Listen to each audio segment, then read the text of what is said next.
Muy bien. ¿Sabes por qué me olvidé? Porque, Grisel, porque estaba bajando todavía la grabación anterior. Viste que Zoom tarda un poquito, cuando no lo bajo, como lo subo a la nube, hasta que termine de subir, todo un proceso. Ahí una compañera me hizo acordar que no estábamos grabando. Bien, Grisel, gracias. Sí, sí, pero se van a aburrir de escucharme. Y de última me escuchan el sábado, que voy a ser muy crítico sobre la educación en la Argentina. El sábado en la radio me escuchan y ahí me van a ver transformado. ¿A Lo qué hora, crítico que voy a Flavio? hacer. ¿Cómo? ¿A qué hora? Lo Y de a la la radio. mañana, de 9:30 a 13 horas.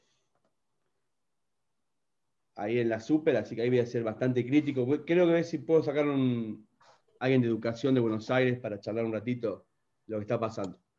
Bien, les decía, rebobinando entonces y retomando, ustedes ya lo entendieron, es una parte central la que estamos trabajando porque es cuando se consolida el Estado Nacional en manera política, de manera económica, de manera social, de manera educativa, con una idea que no varía mucho, es decir, porque hay un modelo que van a llevar adelante estos señores, y que ustedes, si pudieron ver el video, pudieron leer a Curto, van a ver que hay un par de diferencias. Es decir, Alberdi y Mitre Alberdi y Sarmiento coinciden exclusivamente en una cuestión que es qué tipo de sociedad están pensando para una nueva nación, ¿no? Porque ahí aparece el tema de construir el sentido de nación y esas cosas, que estaba muy alejado, tristemente muy alejado, de los habitantes que había en el territorio, es decir, de los pueblos indígenas, de los primeros inmigrantes que habían llegado en las primeras oleadas de la década del 50, ¿no?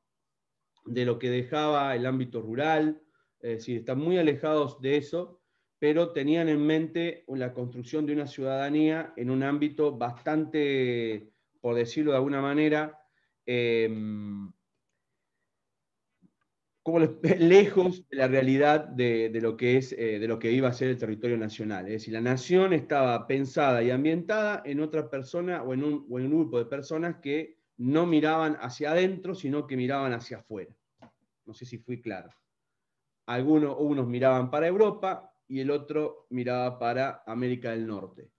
Pero que está asociado no solamente por la cuestión de la educación, sino por la cuestión de la política, porque así como miraban ellos, también miraba Vélez Sarsfield, también teníamos a gente de la generación del 37, ¿no? Enamorada del romanticismo, ¿no? Es decir, no eran los únicos, no es que acá Sarmiento y Alberdi son los dos malos de la película, sino que era todo un grupo de gente que conformaba el contexto político y social y económico del país, buscando en ese modelo de país conformar a lo que van a ser los habitantes de la futura nación. Hay por eso ustedes lo ven, lo analizan, la idea era poder compararse en las ideas que los difiere, y son varios los puntos que aparecen que van a ver, pueden ustedes apreciar que no están de acuerdo, y hay dos que son claves total. Uno es el tema de la educación y la instrucción. Perdón, ¿alguien lo leyó, lo vio el video? Por ahí arranco por ese lado. ¿Lo pudieron ver el video? ¿Pudieron leer algo del texto o no? Sí, el texto. Lo No, el leyeron, video bien. no. ¿El video no lo pudieron ver? No. Texto, profe. Leyeron, bien. ¿El de Solari? No No, escuché. no, el de Curto, el de Curto. El último, Ay, cool. el último que les... No, todavía no llegué. Todavía no. Bueno, ahí van a ver en ese texto de Jorge Curto, después en el video también lo va a mencionar, quédense tranquilas que en el video también aparece. Eh, pero las dos cuestiones claves tienen que ver. La primera tiene que ver con esa cuestión que uno maneja de una manera y el otro no, para él es otra cosa, que tiene que ver con la educación y la instrucción, ¿no? Hay una gran diferencia y es la diferencia donde se basa nuestro modelo educativo, ¿no? Es decir, el modelo educativo que va a nacer a finales del siglo XIX como parte principal de la generación del 80. ¿Por qué? Porque uno dice que lo más importante es conocer lo que es el trabajo y cómo se trabaja, mientras que el otro le dice que para poder trabajar tiene que saber leer y escribir. Entonces ahí aparece esa gran controversia de quién se hace cargo de qué cosa, porque el Estado lo que necesita, por un lado, es persona que trabaje, es cierto, es parte del modelo exportador, pero también necesita construir ciudadanos, ¿sí? Construir, pensar en esa nación, porque no la pueden llenar de franceses o ingleses o de norteamericanos. Si lo pudieran haber hecho, imagínense lo que nos hubiera pasado, ¿no? Creo que hasta otro idioma estaríamos hablando en este momento. Pero como no se puede hacer eso, claramente ven a la educación en pleno siglo XIX, como también lo miran los absolutismos en Europa, como también lo analiza otra ex colonia muy importante, que son los Estados Confederados del Norte o los Estados Unidos, ¿no? Y aparece esa cuestión que tiene que ver con la segunda gran diferencia, que si bien la primera tiene que ver con una cuestión técnica, porque acá alguien seguramente que sea técnico me va a decir, entre educación e instrucción no hay mucha diferencia, pero cuando uno lo analiza del campo pedagógico van a ver que sí, hay mucha diferencia, ¿no? Es decir, para manejar un camión y transportar 30.000 litros de combustible no necesito leer y escribir, va a decir alguien, lo pongo un ejemplo, ¿no? Mientras que el otro le va a decir, sí, para manejar el camión con 30.000 litros de combustible tiene que saber leer y escribir, porque si no, no va a comprender los señales, no va a comprender qué es lo que dice, qué indicaciones tiene que cumplir, ¿no? Entonces, en esa comparación burda que acabo de hacer, separaban una de las grandes diferencias. La otra está relacionado con el proyecto ya pasado a la política, donde la inmigración parece ser el campo necesario para tomar, digamos, el modelo exportador y poder expandirlo de una forma, digamos, rápida y de un contexto asociado a una cuestión muy liberal con respecto a lo que vendría a ser el capitalismo, por decir una manera, porque de conservadores en lo económico no tenían nada, eran muy liberales, pero aparece este concepto donde el Estado es el que tiene que resguardar algo que se va a llamar para Sarmiento educación popular. Imagínense a Alberdi, de haber agarrado, la presión se le ha ido a 20, porque ¿cómo vamos a hablar de educación popular? ¿Cómo vamos a hablar de un Estado que tiene que hacerse cargo de enseñarle a no solamente a lo que queda del territorio, sino a los hijos de los que vienen o a los que vienen de otros países, ¿no? Con realmente, con esta cuestión de, por decirlo así, de un valor, de un juicio de valor totalmente equivocado en este primer punto. Después van a ver que más adelante el proyecto de Alberdi termina siendo, se termina de plasmar de otra manera. ¿Por qué está pasando esto? Porque en realidad ellos, como si fuera una ciencia exacta, ven que la cuestión de la sociedad es una fórmula para construir una nación, ¿no? Es decir, claramente necesitan del ciudadano, necesitan de la mano de obra, necesitan de personas que puedan responder a un estatus y a un modelo de Estado que es el que ellos están plasmando, ¿no? Por eso este concepto de educación popular aparece por primera vez en las discusiones que tienen tanto Alberdi como Sarmiento, donde uno está de acuerdo, obviamente, que es Sarmiento y el otro no. Hay como un momento donde Alberdi hace un libro que es muy interesante, que se llama Bases y puntos de partidas para la organización política, ¿no?, de Argentina, que es un libro muy, pero muy interesante, donde Sarmiento le contesta en un libro que se llama La Gran Polémica Nacional, ¿no? Porque les comenté que ellos se mataron, pero a librazos, por decir una manera, porque escribían libros, se escribían cartas, publicaciones, es decir, llevaron adelante un debate muy, pero muy, ¿cómo les podría decir? Con un nivel muy interesante, ¿no? En ideas, en ideologías, y en este punto del debate nosotros nos encontramos donde estas dos diferencias sumadas a esta fórmula para construir una nación argentina, una nación próspera, una nación creciente, digamos, es el gran, digamos, protagonista, la gran vedette que hace de que ellos no lleguen a un acuerdo y que termine pasando por el aspecto político con la llegada de Sarmiento, por ejemplo, a la presidencia, ¿no? Aún así, una Argentina que se está conformando, que está terminando por otro lado de exterminados los caudillos, para llevar a la paz interior, por decirlo de una manera, cumplir con lo que manifestaba la Constitución Nacional, la paz del territorio,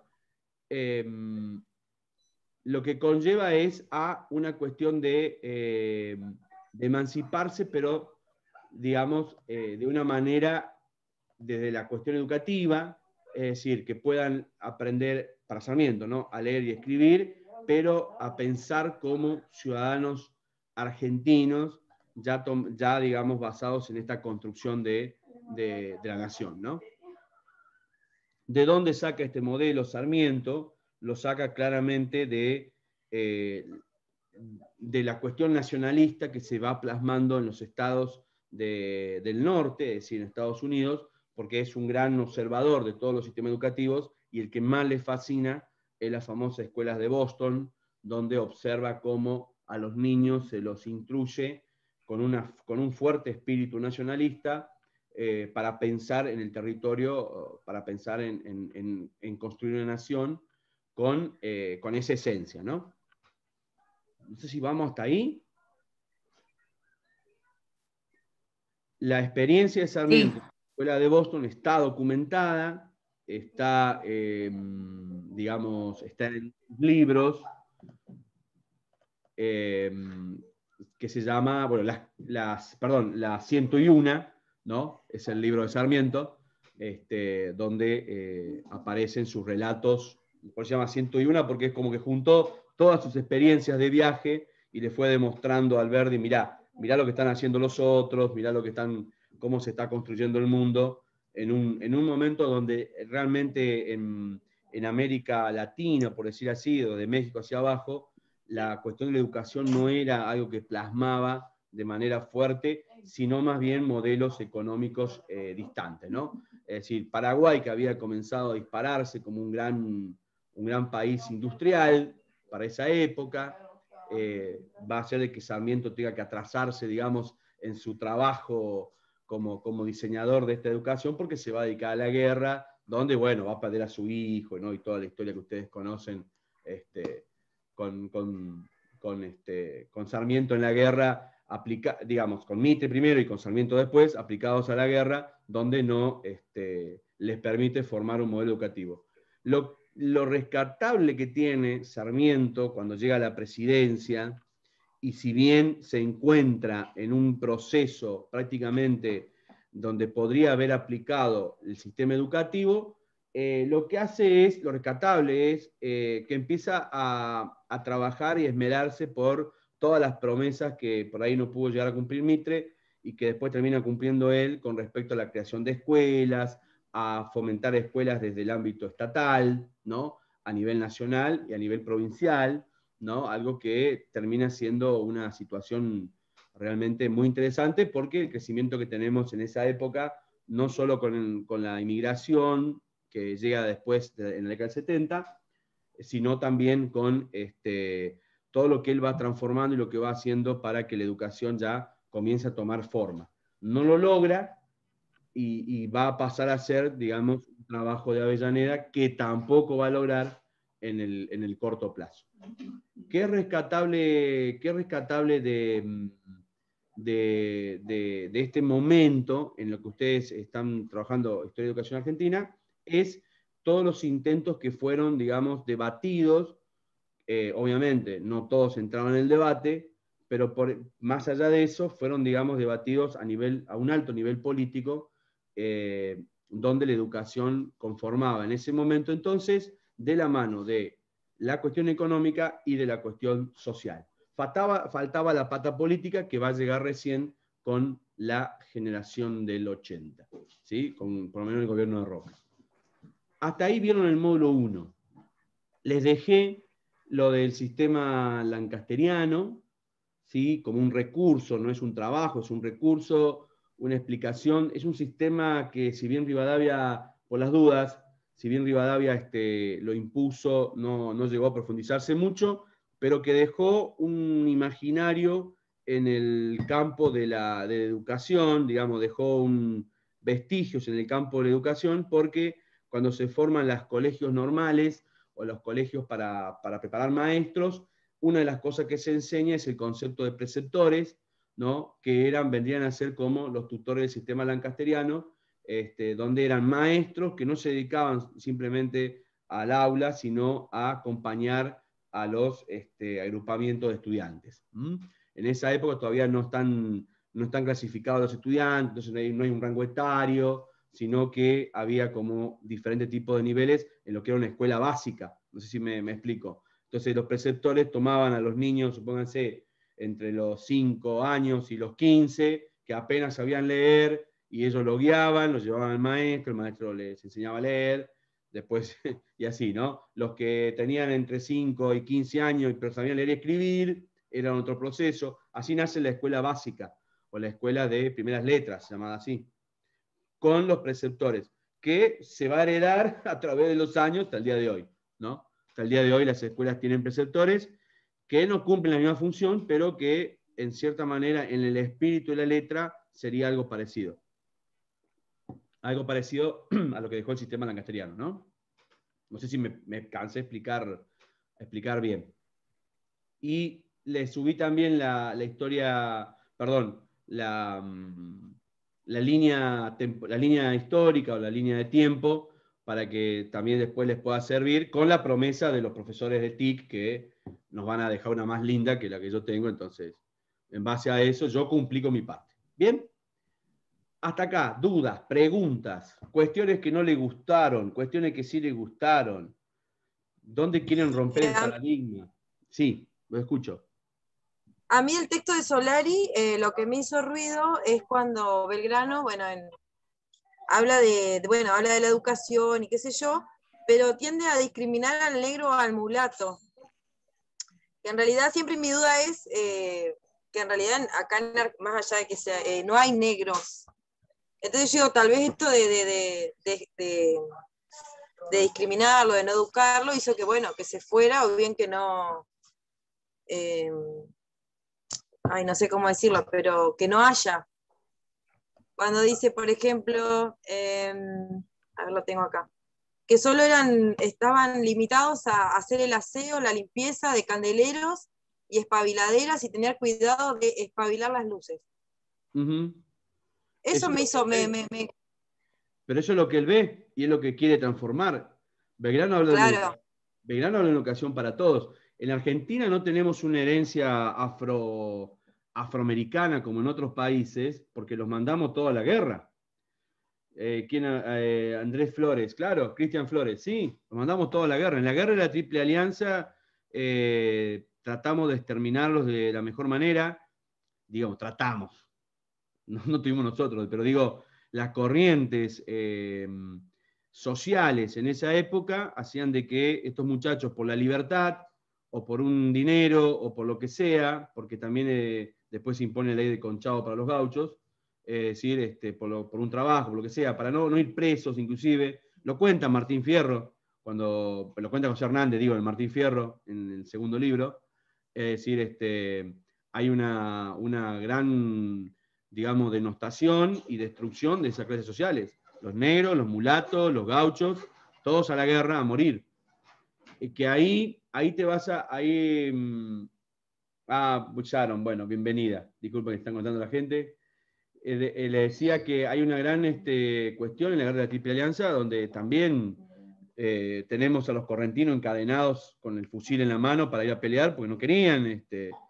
Es terrible la historia, ¿no? Para profundizarla, digamos, hay varias fuentes que trabajan eso, pero la gran matanza de nuestros hermanos afroamericanos que habían sido esclavos y que habían sido liberados, porque la gran mayoría de los esclavos, recuerden que en Argentina en nuestro país, que también se difundió esto y fue publicado con un libro de un historiador marxista, la Argentina es el primer país que absuelve a todos los esclavos en prácticamente el mundo, porque seguía habiendo esclavos en Europa también, más allá de la Revolución Francesa y todo eso. ¿Por qué? Antes que Estados Unidos. ¿Por qué? Porque el Congreso de 1813 creó la ley de vientres.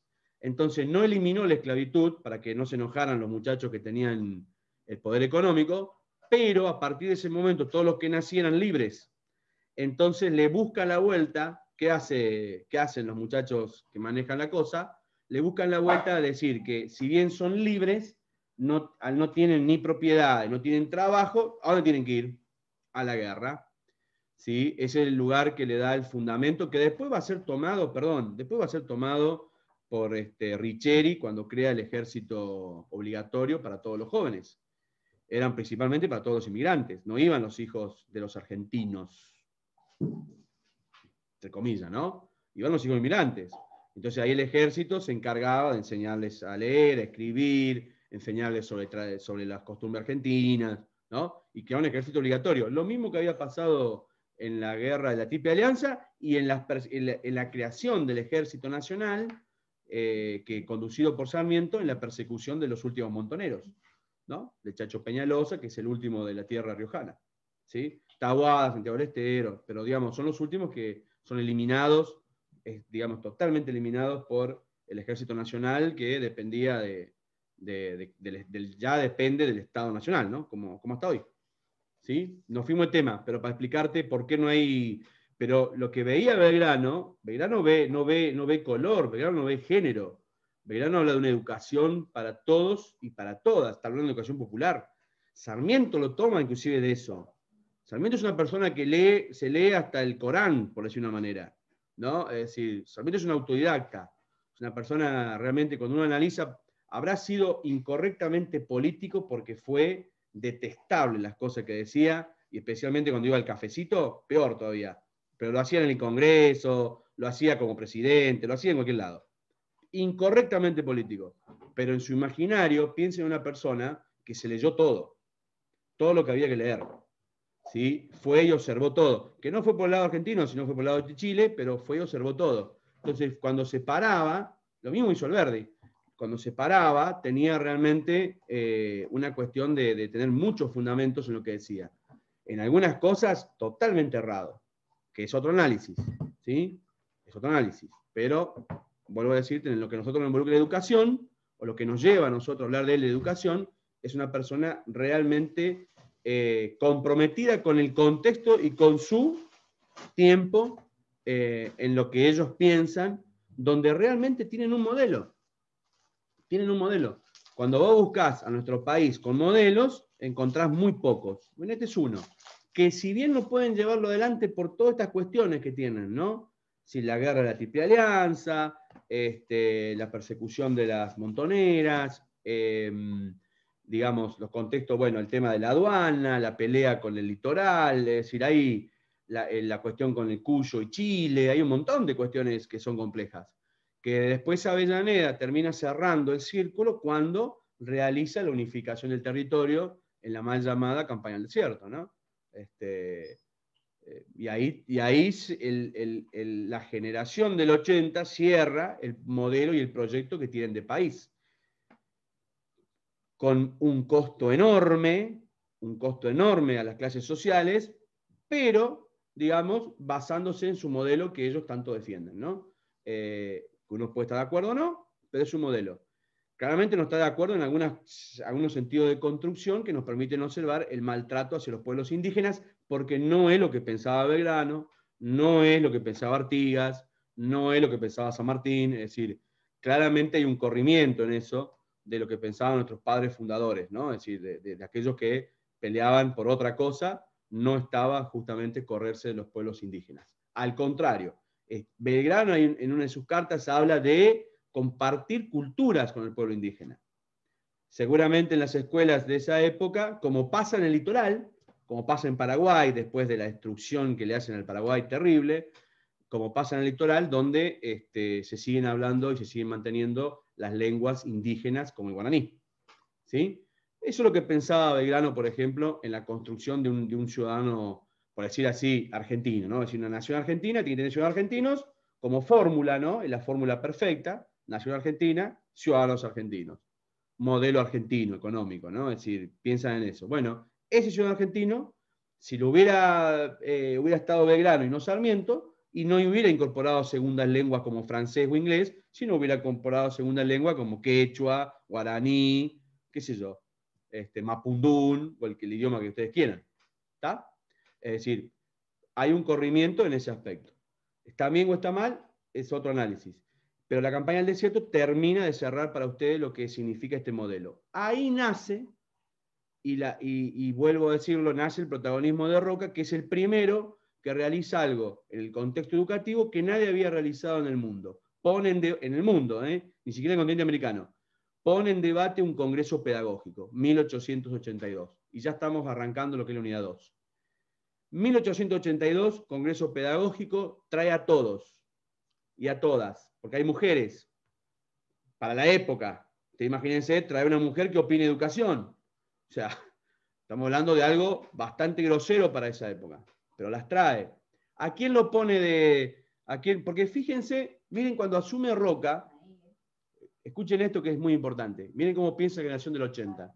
Cuando asume Roca, lo pone de ministro de gobierno de lo que es la capital, hoy sería, en ese tiempo no era, o sea, hoy la capital federal, ¿no es cierto?, de la ciudad, lo pone a Avellaneda, y de ministro de educación lo pone a Sarmiento. ¿Ustedes se imaginan hoy en el siglo XXI un presidente llamando a otro para que sirva de ministro? Impensado. Es impensado. Imagínense, no sé, supónganse, qué sé yo, a Fernández llamando a Macri para que sea ministro de, qué sé yo, desarrollo. Y ese llamando a... ya se rieron ya. Bueno, le saqué una sonrisa por lo menos. Pero eso pasó. Esa canción del 80, porque es un modelo. No importa la ideología personal.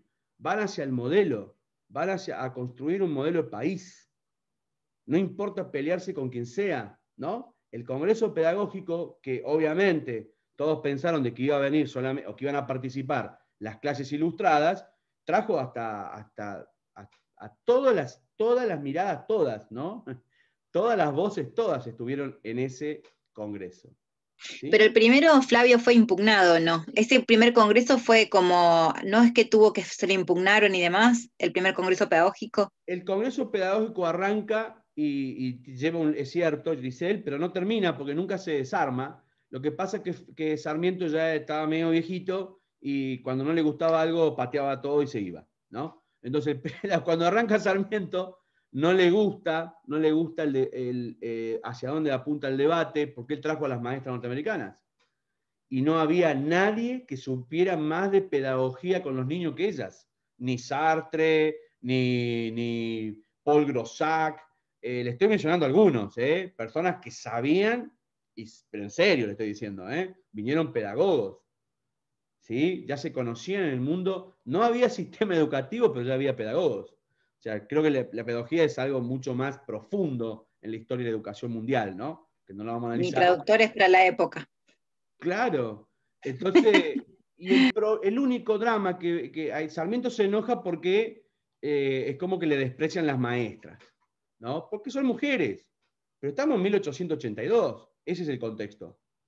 ¿Cómo una mujer me va a venir a decir a mí cómo tengo que enseñarle yo a un pibe, a un niño? Y sí, y era y porque sabían, porque tenían realmente escuelas de maestras que las escuelas normales en Argentina son copias de las escuelas normales de Boston, exactamente igual, ¿no? Es agarrar a los niños, a los jóvenes y a las chicas de 14, 15 años y les daban instrucción de 6 años y salían con 20, 21 años a enseñar a los chicos en la primaria, los que se dio en la primaria, la escuela de primeras letras.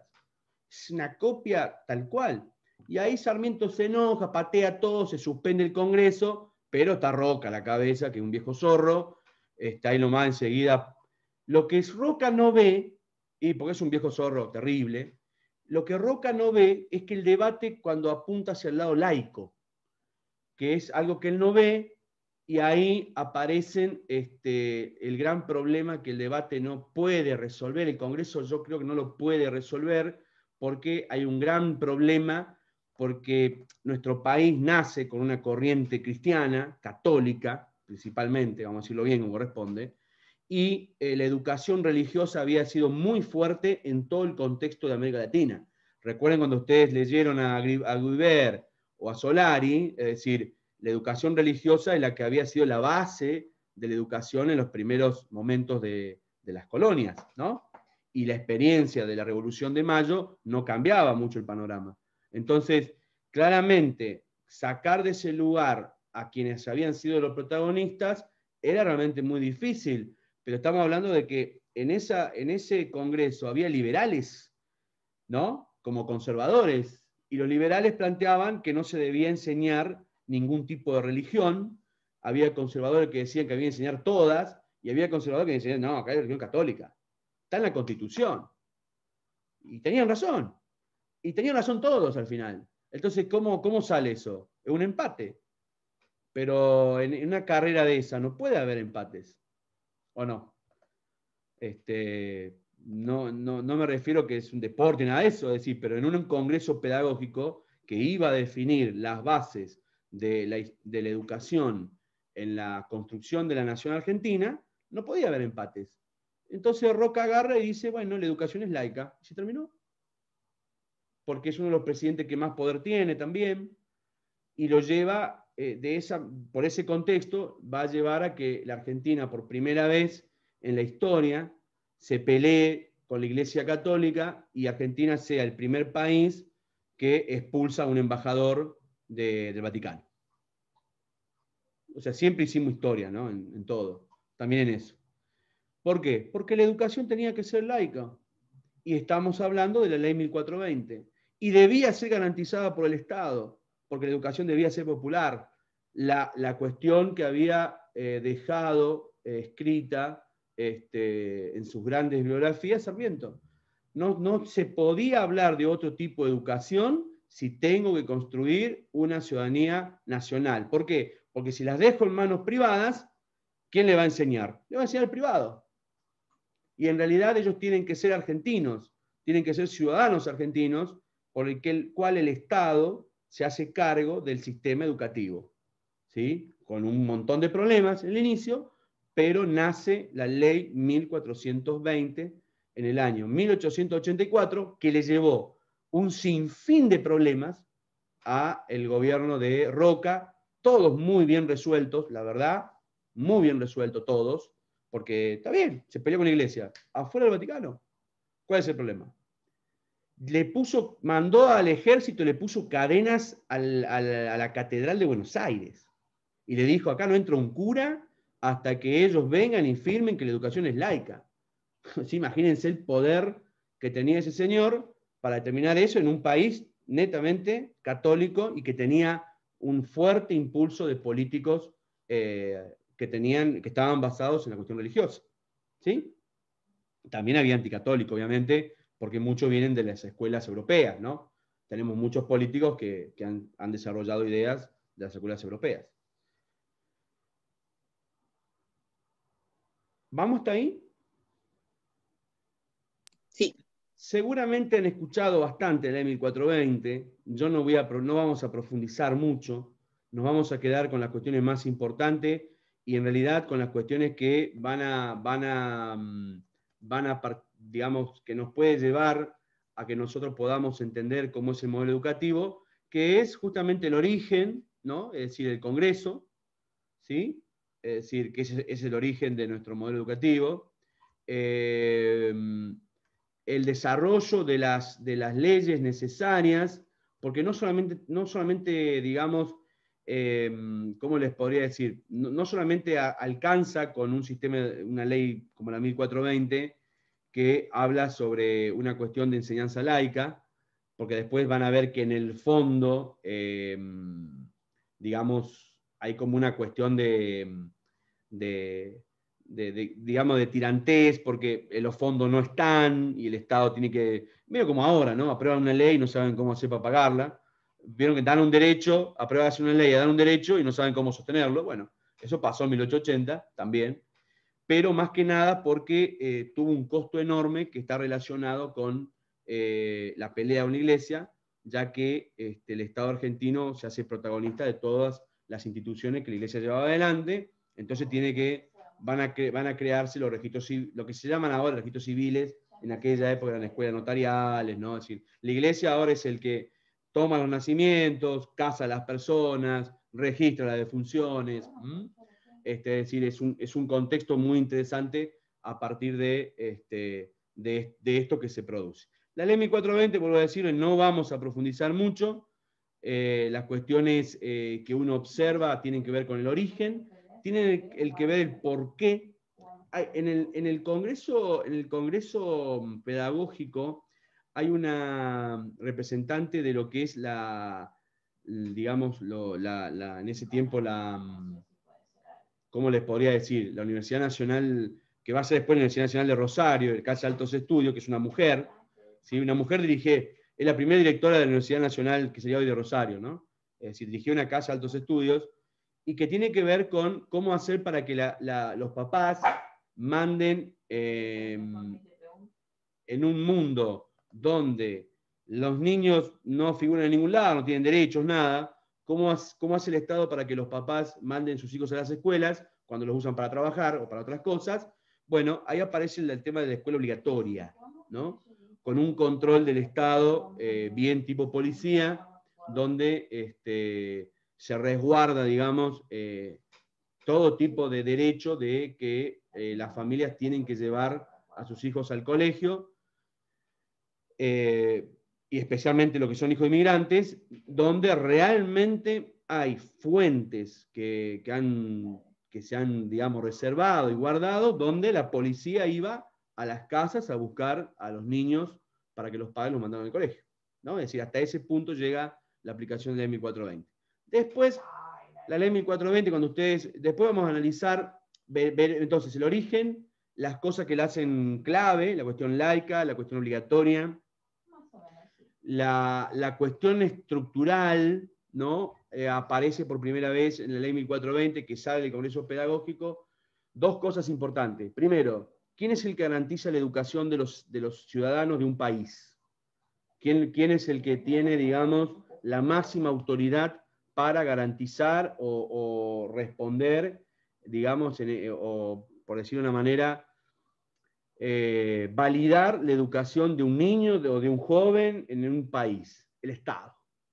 ¿Sí? A partir de ahora, el Estado Nacional dice, este chico sabe o este chico no sabe, ¿no?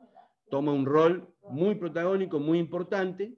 Ya lo que había sido en su momento una secretaría o había sido un ministerio realmente que no tenía muchas funciones, a pesar de que había hecho muchas cosas por la educación, porque no solamente construía escuelas, sino que forjaba el ámbito de la escuela rural, termina siendo el gran protagonista porque ahora es el que diseña los currículum, arma, digamos, los planes de estudios, y convalida o acredita la educación de los niños, los jóvenes y cualquier persona en Argentina. ¿Quién? El Estado. Hasta el día de hoy, ¿no? Punto 2, aparece la cuestión de la estructura académica. Algo muy interesante que dejó la Escuela de Boston, que es una herencia, es el gradualismo. Aparece la cuestión gradual, que fue muy discutida, porque en realidad si un niño de 10 años sabía leer, no tenía que ir a primer grado, ¿verdad? ¿Quién está de desacuerdo en eso? Nadie. Si el niño de 10 años aprendió a leer porque el papá le enseñó, ¿para qué lo vas a mandar a primer grado? ¿Qué dice gradualismo como base? Que un niño que tiene que comenzar un ciclo debe dar cuenta de ese ciclo.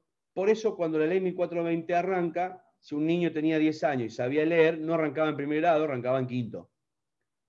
¿Sí? Hoy si ustedes tienen le llega un niño no escolarizado, hay que hacer un montón de cosas para que un niño suba niveles, ¿no? Acredite niveles. Por eso, sí. Por eso son las dos cosas, simultaneidad y gradualidad. Sí, son esas las dos cuestiones. La gradualidad tiene que ver con la cuestión específica de la edad y el aprendizaje acorde a esa edad. Eso viene del Congreso Pedagógico. Y lo simultáneo es que un niño en Buenos Aires debe conocer lo mismo que un niño en Córdoba. ¿Sí? Porque estás construyendo ciudadanos en todo el país, ¿no? Ahí está lo simultáneo. ¿Bien? ¿Quedó más o menos claro?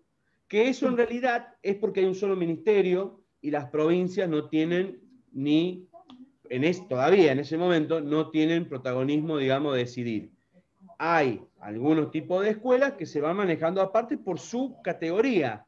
Es decir, la Escuela Montserrat en Córdoba siguen manejando su currículum hasta que llega el ministro de Educación con los soldados y le dicen, che, acá se aplica la ley 1420 a partir de ahora. Y se terminó. La escuela de Entre Ríos, perdón la expresión, estoy siendo medio grosero, pero así imagínenlo, véanlo como una película tal cual. El Estado Nacional impone la ley 1420. Que después se va a quedar corto porque le va a entregar a las provincias, digamos de alguna manera, sin que estuviera Menem todavía, en la década del 90, le va a entregar a las provincias la autonomía, es decir, yo te doy la plata y vos te encargás de administrarla para las escuelas, y ahí cada provincia hace lo que quiere, pero tiene muchos territorios nacionales el Estado Nacional. Para esa época son más territorios nacionales que provincias, ¿me entienden? Entonces es muy difícil el contexto, aparte de Chaco, Formosa, Misiones, de La Pampa hacia el sur, es muy difícil poder llevar un sistema educativo tan, digamos, tan largo, tan lejano, ¿no? Que en Estados Unidos no se da eso, por eso después el que lo trata de corregir es Lainez, que también lo van a ver, el senador Lainez, con la famosa ley Lainez en 1905, donde, ¿por qué? Porque en Estados Unidos los 3 estados están pegaditos, es decir, los 3 estados fundadores están todos pegaditos, y la educación en un país federal es correspondencia de ese país. Denme un segundito.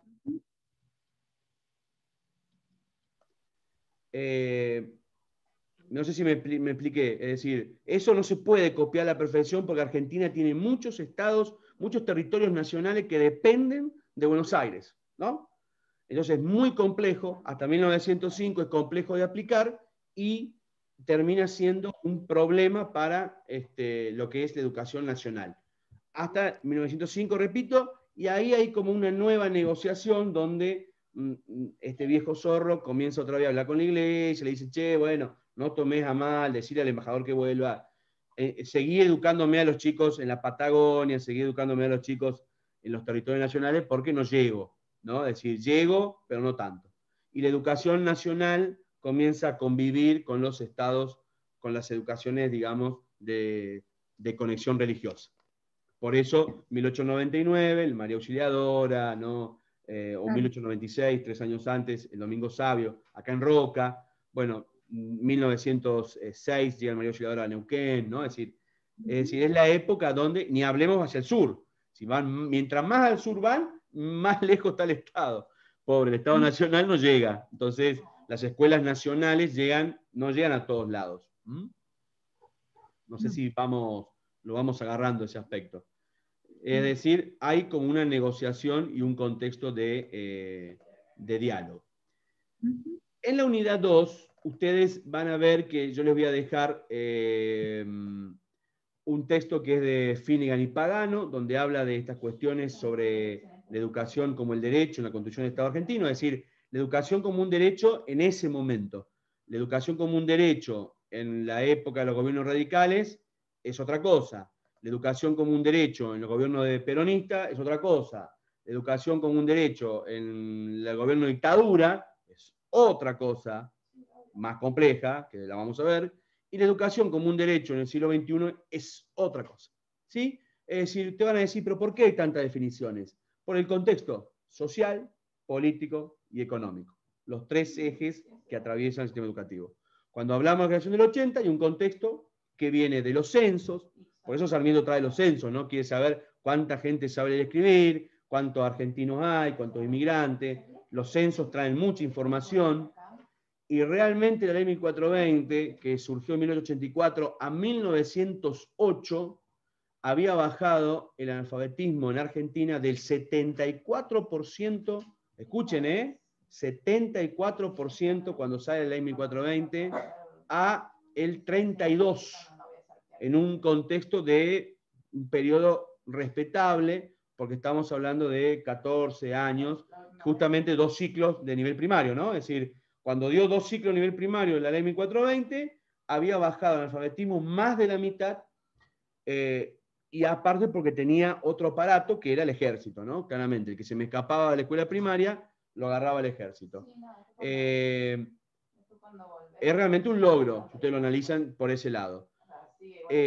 aparte de la creación de las escuelas, la ley 1420 trae las escuelas de adultos, trae las escuelas para gente grande, es decir, para aquellos que ya habían pasado todos los límites de edad. La ley 1420 llega en un principio hasta los 17 años, a nivel primario, van a decir 17 años, sí, 17 años, y después se reduce a los 15, y después se reduce a los 13, ¿no? Es decir, va como un periodo bajando la edad, pero cuando arrancó 17 años.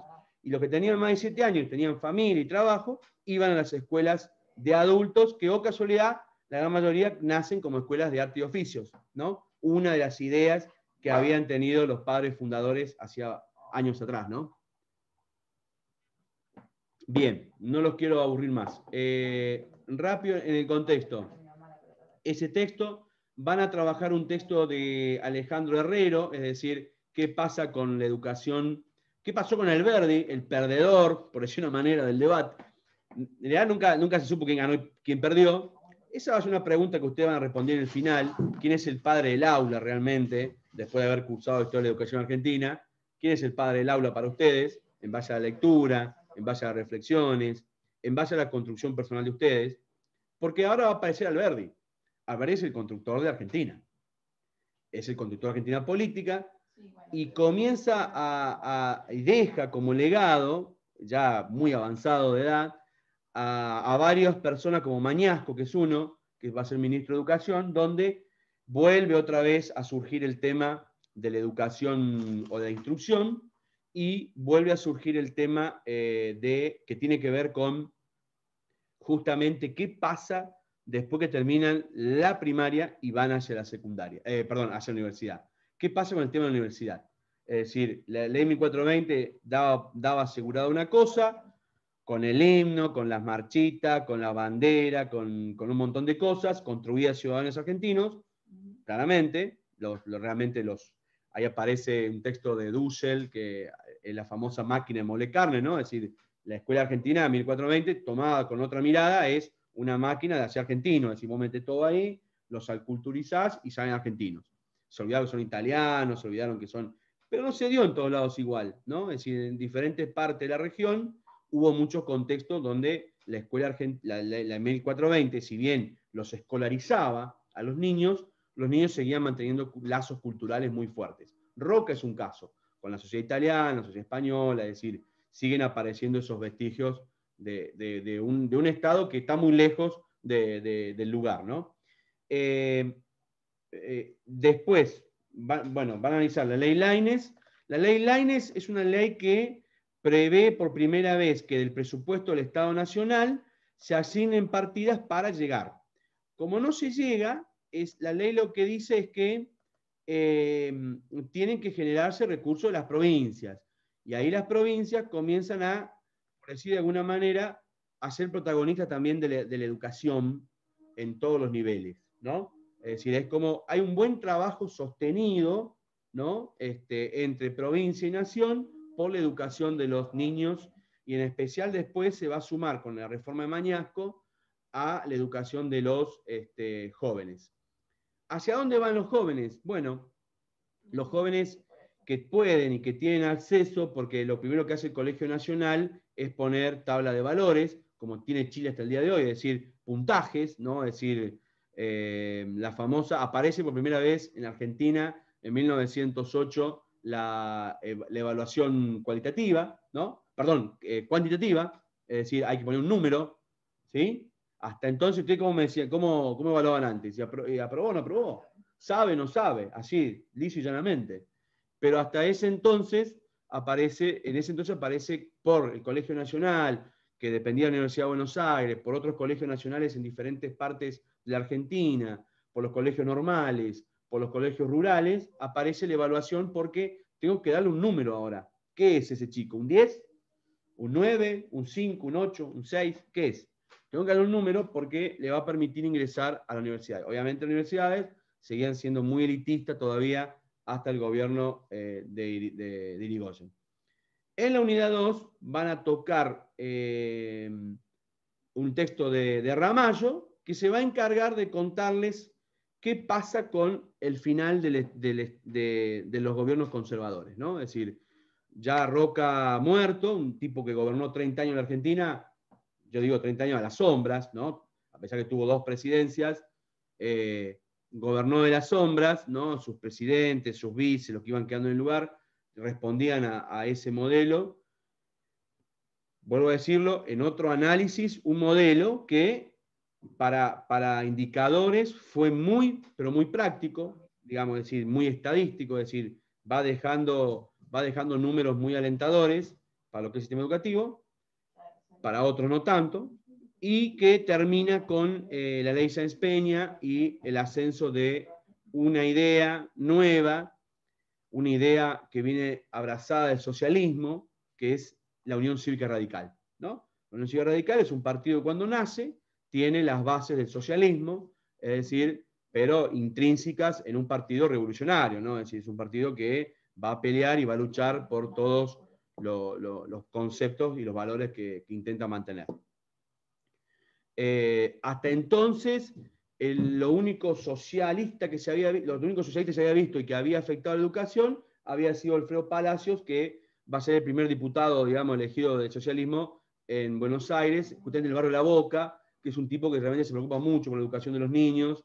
Digamos, en el barrio La Boca, digamos, toda la zona de carga, digamos, ¿no? La zona del Riachuelo, que es la zona de trabajo, bastante, digamos, por decirlo así, explotado, ¿no? de Buenos Aires, pues están los barcos, la gente que carga, digamos, los barcos a mano y esas cosas.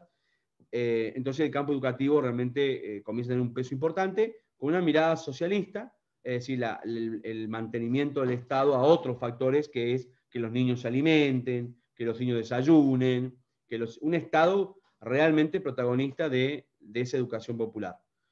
Con la Unión Cívica Radical aparecen otro modelo de Estado, otra idea, digamos, de Estado, que no modifica el rumbo de esa ley, pero que tiene algunos encontronazos. La Unión Cívica Radical tiene una cuestión buena y una cuestión mala, digamos, una cuestión positiva y una cuestión negativa. Primero, lo positivo es que intentó implementar un modelo de país, ¿no? Es decir, intenta implementar un modelo de país en el contexto de estar en el medio de la Primera Guerra Mundial, ¿no? Es decir, donde la economía argentina se restringe, y en el campo educativo, por decirlo de alguna manera, hay como una gran implementación y una de ideas que venían desde otros ministros de educación, inclusive hasta de Estrada, por ejemplo, que había manifestado el tema de la uniformidad, ¿no? Como un concepto positivo, no discriminador, porque en la escuela, en ese contexto ya se hablaba de las discriminaciones, ¿no? Es decir, las discriminaciones fíjense, estamos hablando antes del siglo XX, ¿no? Es decir, casi 1900, la escuela era como un centro discriminador porque había chicos que venían de clases de obreros o clases realmente muy bajas, ¿no? Es decir, pobres, por decir una manera, y llega de la mano del radicalismo la uniformidad, es decir, se implementan los guardapolvos, se implementan las estructuras escolares uniformes, es decir, primarias en una sola escuela, sistemas, grados más chicos en un solo turno, con un muy buen resultado, es decir, no se mezclan, que hoy pareciera ser algo, uno podríamos decir algo hasta discriminador, ¿no? Que los chicos de séptimo no vayan de primero, en alguna corriente de pensamiento. Para el gobierno era como una corriente importante para manejar, digamos, el sistema educativo de una manera, ¿cómo les podría decir?, más uniforme. Aparece uniformidad. Todo lo de primero, segundo y tercero van a ir en un ciclo, y el resto en otro. La verdad que la jornada extendida de escuelas, los chicos comían en la escuela, desayunaban, merendaban, ¿no? Es decir, había una propuesta muy interesante sobre ese punto. Y en el medio del batallaje, un intento de reforma para que acompañen lo que va a ser el gran movimiento universitario en 1918. La Unión Cívica Radical tiene un acompañamiento a la reforma universitaria de Córdoba porque es un contexto realmente, digamos, es un hallazgo o es algo que pasa a nivel mundial y que tiene un contexto muy importante en la sociedad. Es decir, ahora la universidad deja de tener, digamos, restricciones para el ingreso. Cualquiera puede ir a la universidad nacionales, Ojo que había universidades provinciales que no eran así, pero las nacionales, cualquier persona que egrese de las escuelas argentinas puede ir a las universidades. Escucharon lo que dije bien, argentinas. No había ingreso de extranjeros a las universidades nacionales. Te van a decir, uy, qué feo, qué mal. No, un estado que también el radicalismo tenía esas cuestiones conservadoras porque Córdoba proclama eso, la universidad para todo el mundo, querían traer de Centroamérica, a todos lados, jóvenes a estudiar, y el Estado, ahí Irigoyen no los acompaña, pero eso no está escrito en ningún libro, no, está escrito en un libro de historia, está escrito en los libros, donde ese manifiesto, estamos hablando de 1918, ¿no? Recuerden, manifiesto comunista, Revolución Rusa, un montón de contexto mundial, ¿no? La Universidad de Córdoba es la gran experimentadora de estos cambios y el Estado Nacional los acompaña. Hay reformas para crear las escuelas bachiller, es decir, nacen los bachilleratos en Argentina, es un modelo francés, ¿no? Las bachelier son escuelas que van a generar un oficio, ¿no? Es decir, cuando vos vas a la escuela, sería más o menos lo que tiene Europa hoy, que eran 6 años, ¿no? Es decir, como un cursado de escuela, digamos, secundaria normal, como preparatoria, y un ciclo superior, bachiller, que te enseñaba cuestiones como administración, contabilidad, comercio, ¿no? Y ahí nacen los primeros escuelas comerciales, como el Carlos Pellegrini, en Buenos Aires, una escuela bachiller que formó gerente de bancos, O sea, realmente el nivel de bachiller es muy bueno, y de diferentes contextos, ¿no? Es decir, las escuelas bachiller hacen un aporte muy interesante al campo de la sociedad, porque el radicalismo tiene un lema y tiene un modelo que no lo va a poder explotar porque tiene más crisis que logros, que es el ascenso social. ¿Sí? Aparece por primera vez ese tema de que la escuela es una escuela de masas, todo el mundo tiene que ir a la escuela, si bien usted decía, pero era obligatoria, sí, pero los secundarios no. Es decir, las escuelas secundarias no eran obligatorias, las escuelas secundarias representaban simplemente una oportunidad para que jóvenes fueran a la universidad, y no van a ser todos. Muchos chicos terminaban la primaria y se iban a trabajar, como nos ha pasado a muchos de nuestros abuelos y bisabuelos quizás.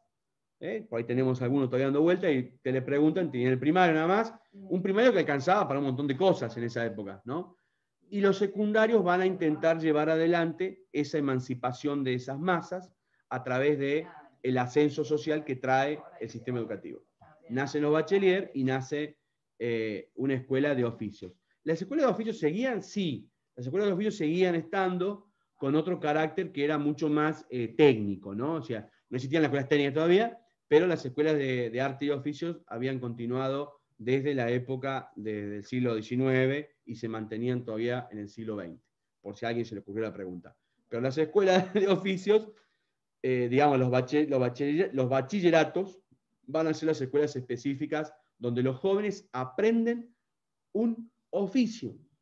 Entonces, ahí sí, entre 1916 y 1943, que es el estudio que hace Ramallo, el texto que ustedes van a trabajar, las escuelas tienen dos cualidades o dos principios. La escuela está para ir a la universidad y también está para trabajar. Bien definido. Cualquier perito mercantil, fíjense que nace la creación de los bachilleratos como peritos, ¿no? La palabra perito, obviamente, si lo toman, digamos, desde el llano en el sistema educativo, significa experto.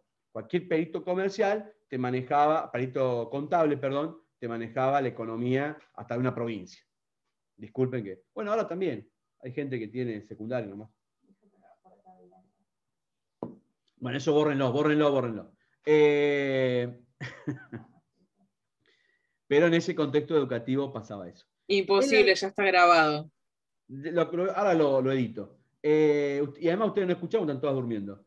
Lo que tiene la cámara apagada. Igual es todo como muy reciente, ¿no? Y la que me están mirando, tienen apoyado acá en la pera, en el mentón, tienen apoyado así porque si no se van para adelante. El único que me escucha es Ariel, Pablo, que están ahí, que son los que están anotando, siguen. Después el resto están todos apoyados, durmiendo.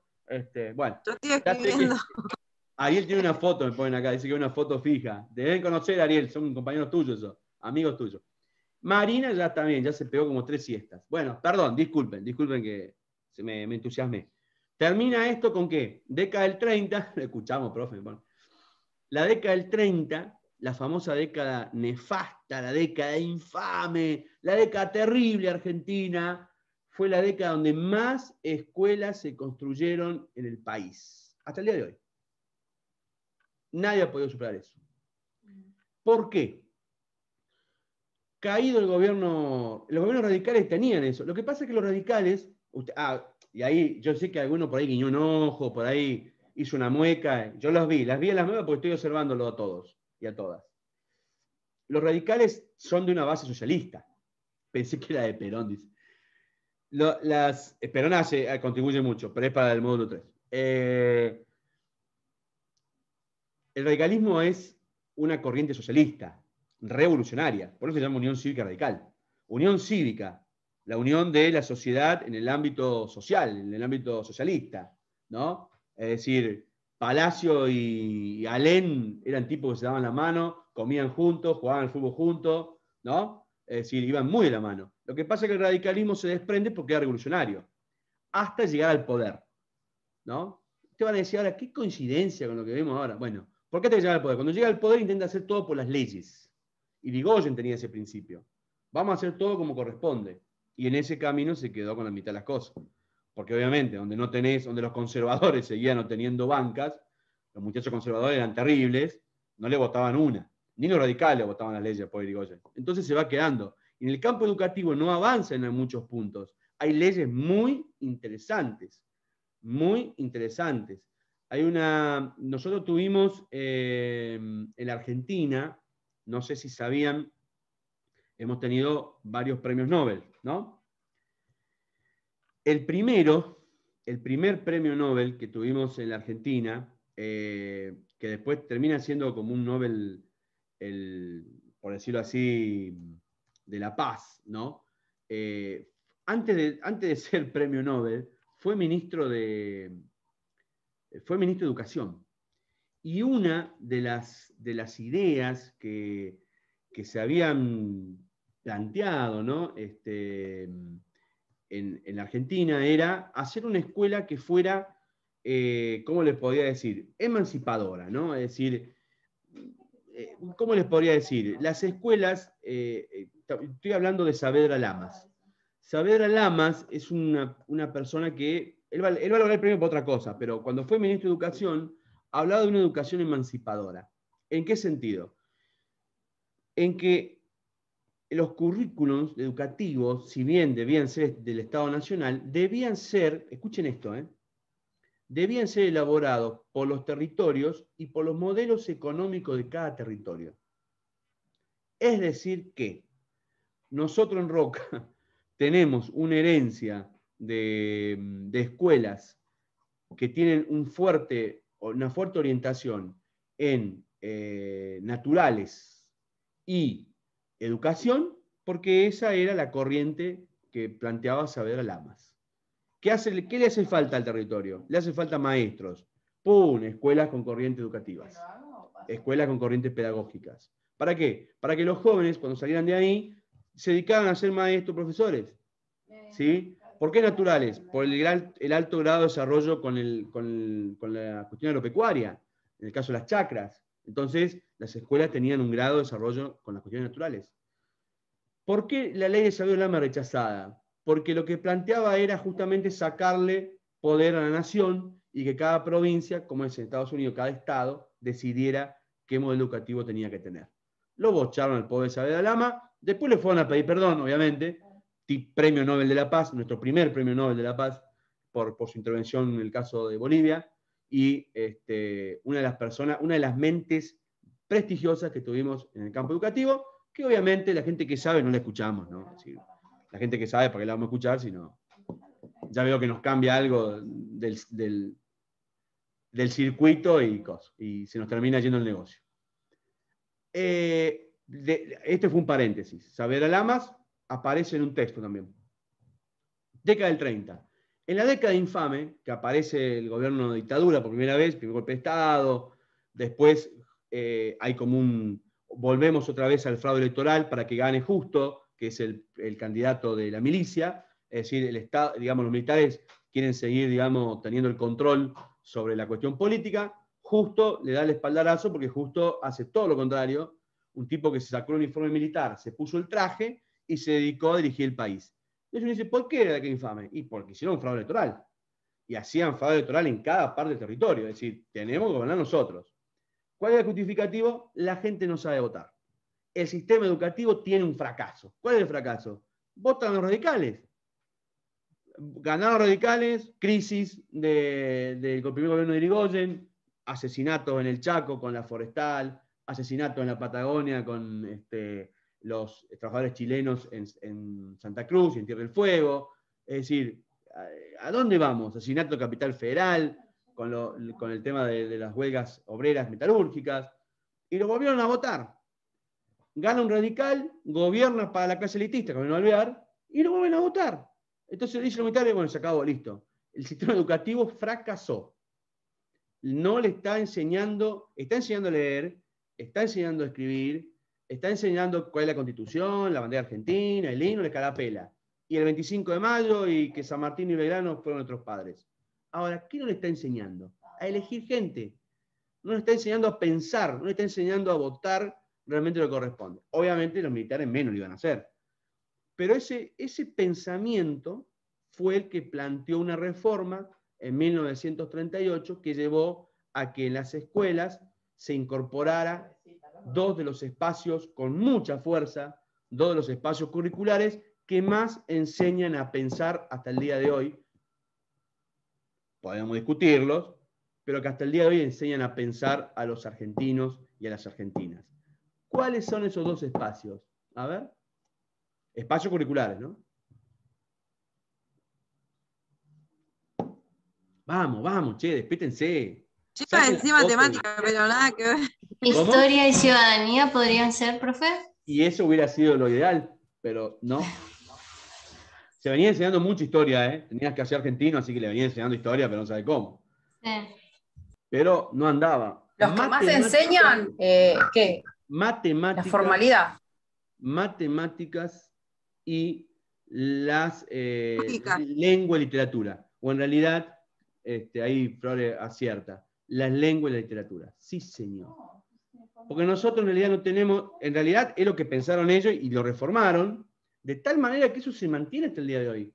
Cuando ustedes van a un colegio secundario, la mayor cantidad de horas están, o sea, si bien en la SRN hay una transformación, para los que están en Río Negro, las SRN cuando llegan al ciclo, termina el ciclo básico y comienza el ciclo orientado, las materias del ciclo orientado comienzan a tener más horas, ¿no? Empiezan a ser más protagonistas. Pero cuando ustedes van a la escuela, digamos, que veníamos conociendo hasta las reformas del siglo XXI, la mayor carga horaria en todas las escuelas tenían matemáticas y la lengua y la literatura. Tuvo muchos nombres, castellano, se llamaban Romento, ¿no? Es decir, tuvo muchos nombres, pero fue pasando por eso. ¿Por qué? Porque había que enseñar a pensar. Teóricamente, los ilustrados de la época dijeron, el que sabe matemáticas sabe pensar. Y el que sabe leer, o sea, lee literatura. Por eso había escuelas secundarias que hasta la década del 60, década del 70 y hasta el 80, les podría decir, leían, siempre y cuando no censuraba, no cuando la dictadura censuraba, ¿no? Leían textos de autores rusos, franceses, autores de la India, autores ingleses, ¿no? Es decir, es como la literatura tenía un campo interesante para que los llevara a pensar. Ustedes podrán estar de acuerdo o no podrán estar de acuerdo, pero esa fue una de las reformas más importantes. Y la otra, esa fue una de las cuestiones importantes de esa década, y la otra es la gran participación del Estado Nacional en el campo educativo. No sé por qué, justo se puso el traje, dejó de lado la cuestión militar y se puso a trabajar para que la nación argentina sea un país progresista, a pesar del contexto, ¿no? Es decir, fíjense la época, ¿no? Crisis del 29, crisis mundial de la década del 30, que duró por lo menos 7, 8 años, Estado conservador a full, ¿no? En algunas regiones, aparición del Estado neoliberal, ¿no? Es decir, 1937, 1938, se define que esa nueva modalidad de Estado es el Estado neoliberal, y en ese contexto el gobierno de Justo desarrolló políticas que se denominaron progresistas, obviamente es atada, ¿no?, a las corrientes positivistas de la época, ¿no? Ahí aparece que ustedes lo van a ver, aparecen las famosas escuelas, ay, se me fue el nombre, las escuelas de aplicación normal o las escuelas de aplicaciones estructuradas y rígidas como manifiesta, como marca el currículum. Es decir, vamos otra vez a una escuela que tiene que generar competencias, porque la idea es el progresismo y la idea es la cuestión positivista de lleno, ¿no? Es decir, de la mano, fíjense los años, ¿no? Estamos en Europa, se están preparando los totalitarismos, se están preparando para la Segunda Guerra, es decir, tuvieron un receso de la Primera Guerra Mundial, se están preparando para la catástrofe de la Segunda, va de la mano con la idea de todos los nacionalismos, los totalitarismos, ¿no? En Argentina la escuela también va a ir de la mano de ese tipo de pensamiento. No se aplica en todos lados igual, eso es algo que tienen que saberlo el primer día, no se los dije, creo. El sistema educativo no tiene forma de aplicarse en todas las formas iguales, digamos, al mismo tiempo. Esa cuestión simultánea tarda mucho, tarda tiempo. Por eso es que en algunos lugares se ve una cosa y en otros lugares se ve otra. Además, nuestra distancia hace nuestra cultura y la idiosincrasia de cada territorio argentino, ¿no? El norte es el norte, Cuyo es Cuyo, el centro es el centro, la docta, ¿no? El centro es el centro, el litoral es el litoral y la Patagonia va a ser la Patagonia pobre que viene atrás de todo remando como puede. Bien, hasta ahí vamos a llegar. Hasta el 43, que ahí no hay mucho más, el golpe de Estado, porque como los militares se sintieron traicionados, lo van a derrocar a los gobiernos progresistas de la época, ¿no? Y ya está el contexto de la Segunda Guerra Mundial también, ¿no? Es decir, cambia todo el espectáculo. Bueno, cuántas ilusiones rompí hoy, ¿no? Porque escucharon cosas que capaz que no habían escuchado nunca, me parece. Vi algunos ojitos ahí. ¿Cómo que el neoliberalismo arrancó en 1938? Sí. No es la década del 90. A ustedes le hicieron creer que era la década del 90, no es la década del 90. ¿Vieron? Bueno, justamente porque la historia siempre, bueno, a mí me la enseñaron, la historia, yo soy del profesorado de administración, ¿no? Pero siempre la historia nunca, o sea, está tan amalgamada la educación con la construcción histórica que nos han enseñado algo tan separado. O sea, si nos enseñaran educación, la historia de la educación, junto con la historia en la escuela, creo que tendría una mirada diferente, porque nos estarían enseñando la construcción del ciudadano desde el intento de cada gobierno, y no una cuestión puramente económica, política.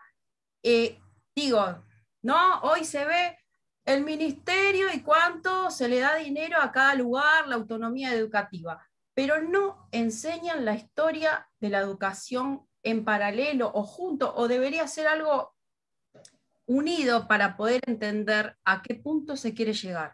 Estoy totalmente de acuerdo con usted, Irma, y ya tiene un punto más en el examen. Bueno, a mí lo que me parece también que la historia es contada por quien maneja la batuta y es una herramienta también de manejar masas. Entonces también hemos escuchado un disco de una historia que en realidad no sabemos cuál ocurrió de verdad, porque hay tantas versiones de una misma historia y según lo que le conviene al gobierno de turno o a los que han estado en su momento, es lo que vamos a escuchar. Por eso muchas veces escuchamos que Perón y Eva son los padres de la patria y que el neoliberalismo empieza en los 90. ¿A quién le conviene que sepamos eso? Sí, claro. Cecilia, estoy de acuerdo, otro punto más. Estoy repartiendo puntos hoy, Ojo. Lo que yo creo, como decía la primera compañera, que en realidad por ahí vamos aprendiendo de acuerdo a la edad que tenemos. Si a vos a los 9 años te dicen lo que estamos aprendiendo hoy, no lo vas a comprender. O no lo adaptan para que lo entienda un chico de 9 años. Se trata de crear a partir de los ideales del héroe y de llevar eso hasta que por lo menos hay una edad de que te empiezan a mostrar lo más feo, que es cuando ya sos más grande, me parece a mí. Porque a los 9 años te meten toda esta historia, no te entra en ningún lado. A los 10, a los 11, a los 12, o sea, para mí, no sé, porque yo en realidad lo que aprendí ahora lo escuché ahora, no En la escuela no, muy poco, que Sarmiento, dicen que Sarmiento no era lo que era.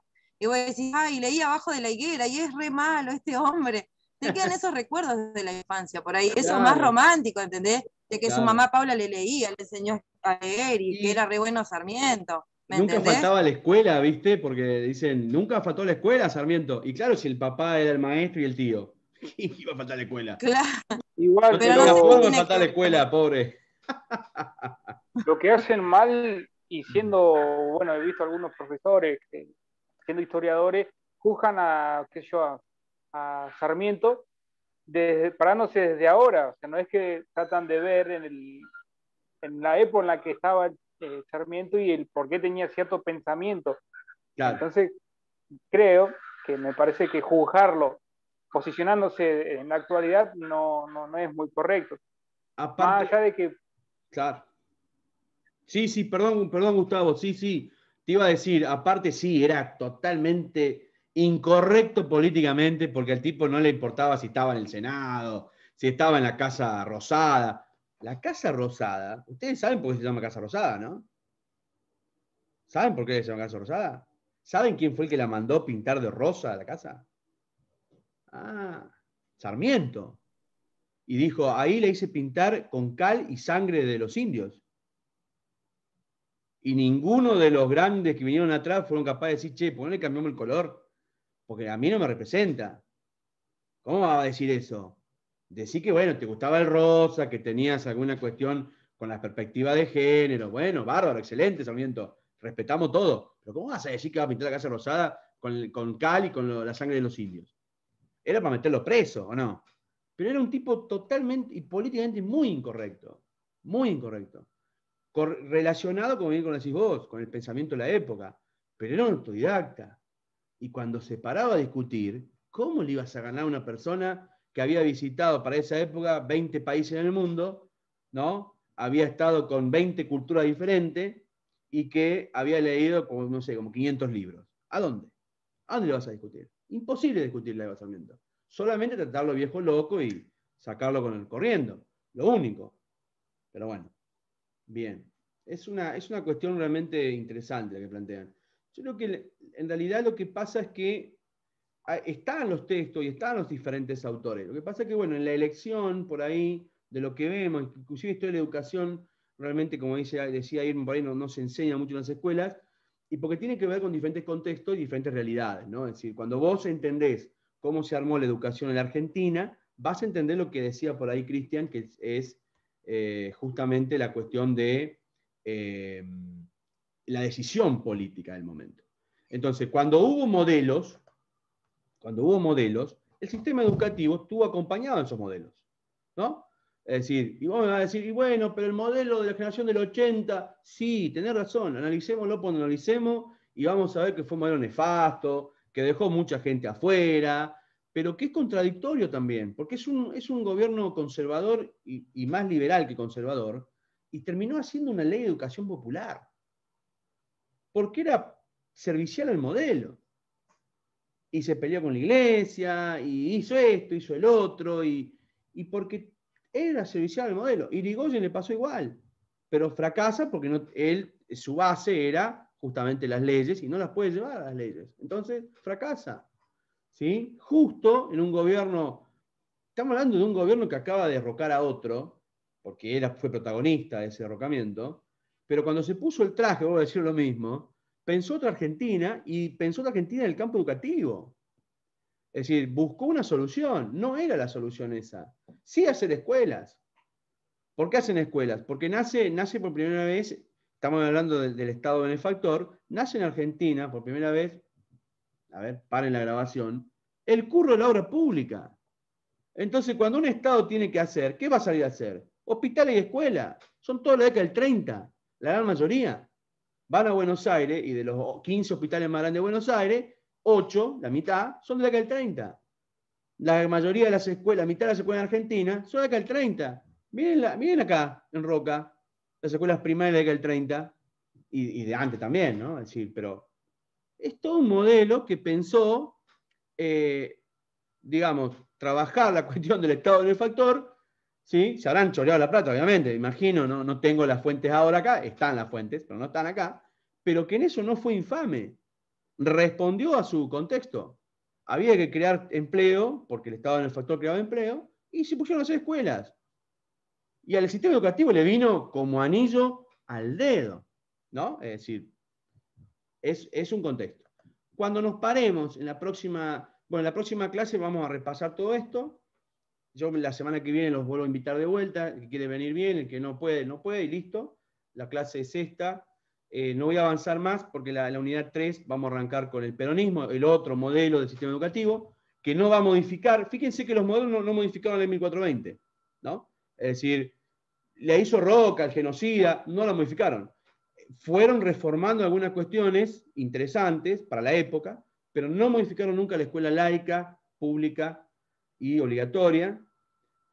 Anexaron otros sistemas educativos. El peronismo es un gran referente de completar la obra del radicalismo, es decir, en eso están muy unidos los dos, con una mirada en algunas cuestiones complicadas, ¿no? Porque el peronismo, digamos, no va a hacer censura de algunas bibliografías que están más relacionadas con el comunismo, con las ideas marxistas de la época, ¿no? Es decir, ustedes saben que Perón era enemigo del comunismo, ¿no? Es decir, y de las izquierdas trotskistas, entonces va a haber censura por primera vez en las universidades, en un gobierno democrático, si bien, vuelvo a decirlo, es un gran, pero gran aporte del sistema educativo en el peronismo, muy buen aporte, realmente, y muy interesante de observar.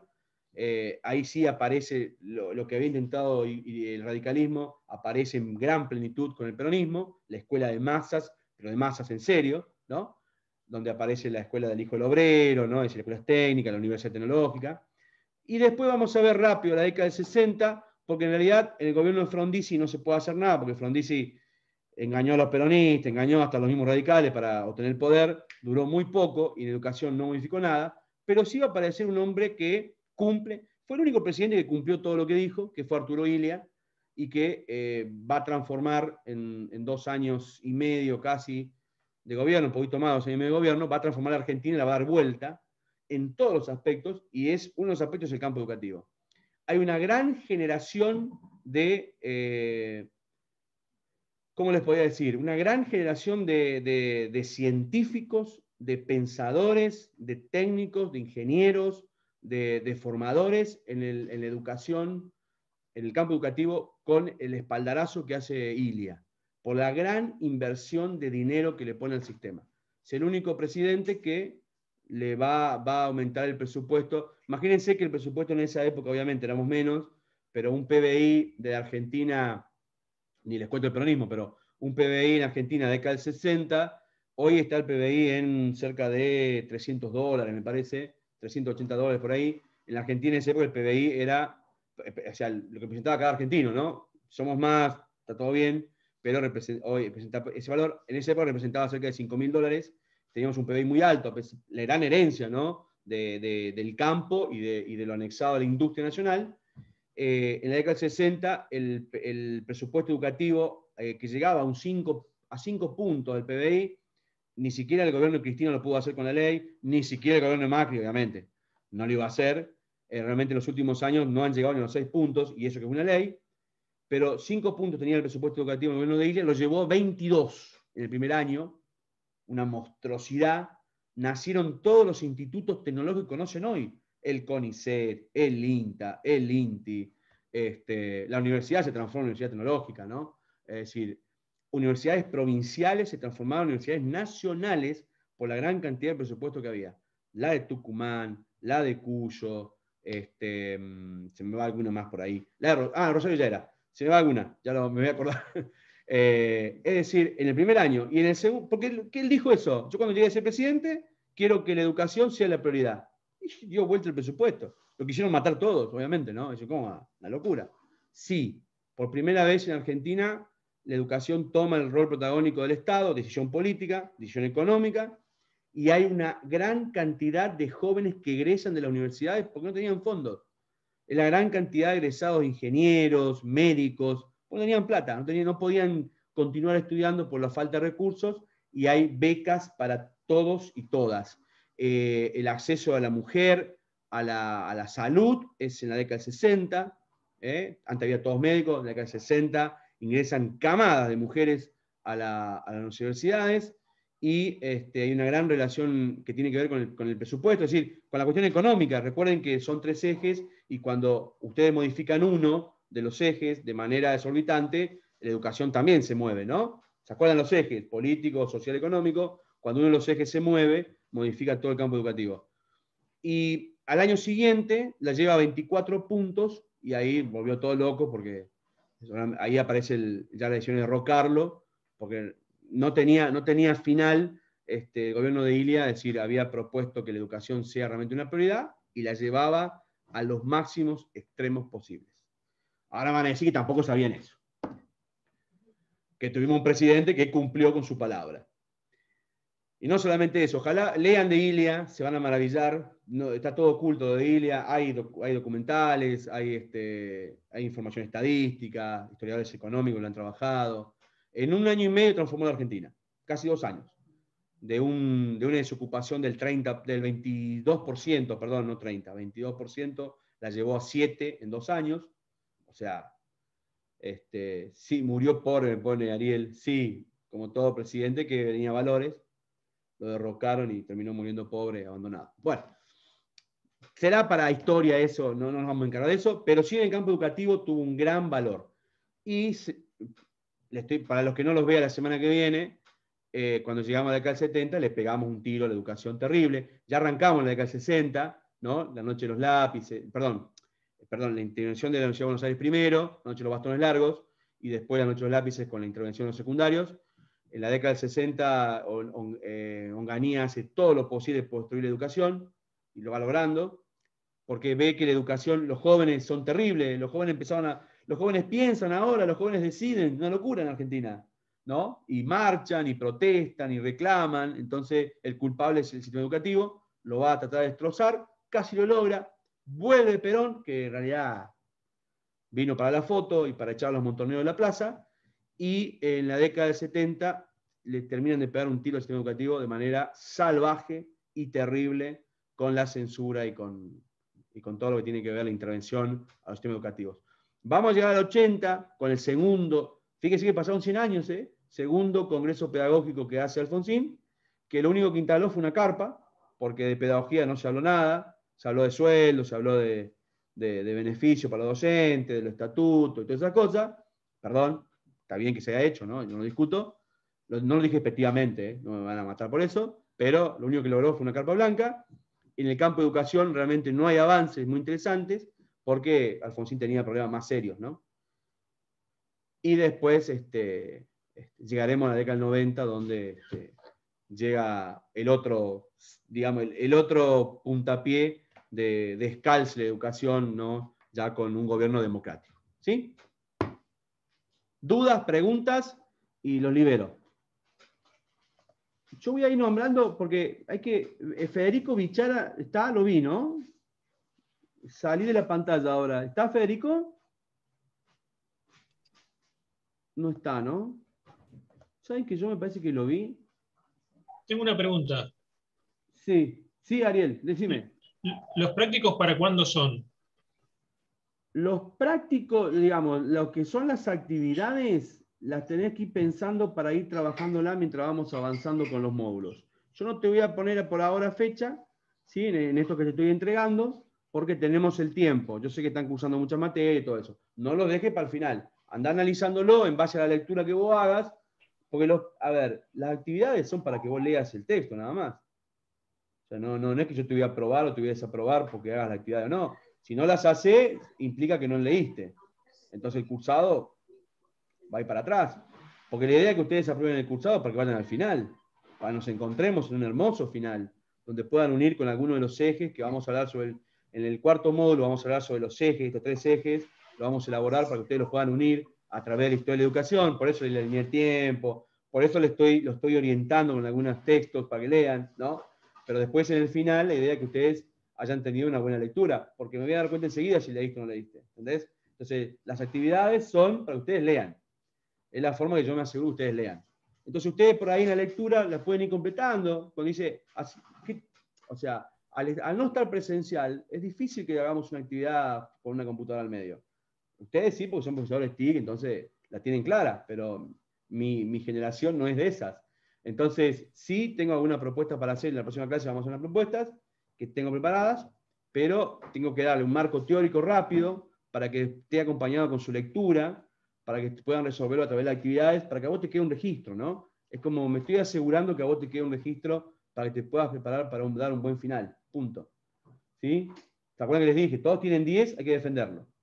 Entonces, tienen que defenderlo en base a esto, ¿no? Tratar de atravesar todo el programa con un eje. Y lo vas a lograr, ya vas a ver, porque en el campo de la historia de la educación los tres están en forma permanente, afectando uno u otro proceso, ¿viste? Entonces, para todos, ¿no? Digo, esa es la finalidad que tienen las actividades, ¿sí? Por ahí te doy algunas preguntas para guiarte un poco más, por ahí te doy alguna estrategia, por ahí les voy a hacer un video, por ahí les voy a hacer una encuesta, es decir, para que puedan asociar ese texto a otra metodología, pero no mucho más de eso.